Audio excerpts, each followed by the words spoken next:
আসসালামু আলাইকুম, সবাইকে শুভেচ্ছা অভিনন্দন জানিয়ে শুরু করছি মোহাম্মদ হাসান রাজি।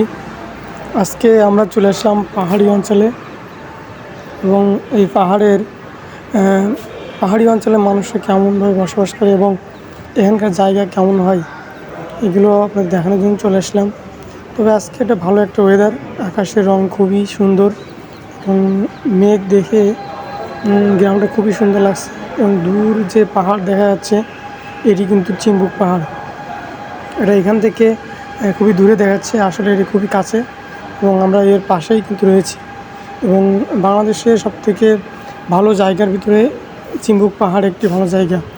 এখানে দেখার অনেক কিছুই আছে এবং খুবই সুন্দর পরিবেশ এবং পাহাড়ি অঞ্চল দেখতে খুবই সুন্দর। পর্যটকের জন্য এটা কিন্তু আসলে একটা অন্যরকম পরিবেশ। আপনারা যারা ঘুরতে আসবেন অবশ্যই বান্দরবনে আসলে চিম্বুক পাহাড়ে আসবেন, কারণ চিম্বুক পাহাড় বান্দরবনের সবথেকে ভালো জায়গা এবং এটি খুবই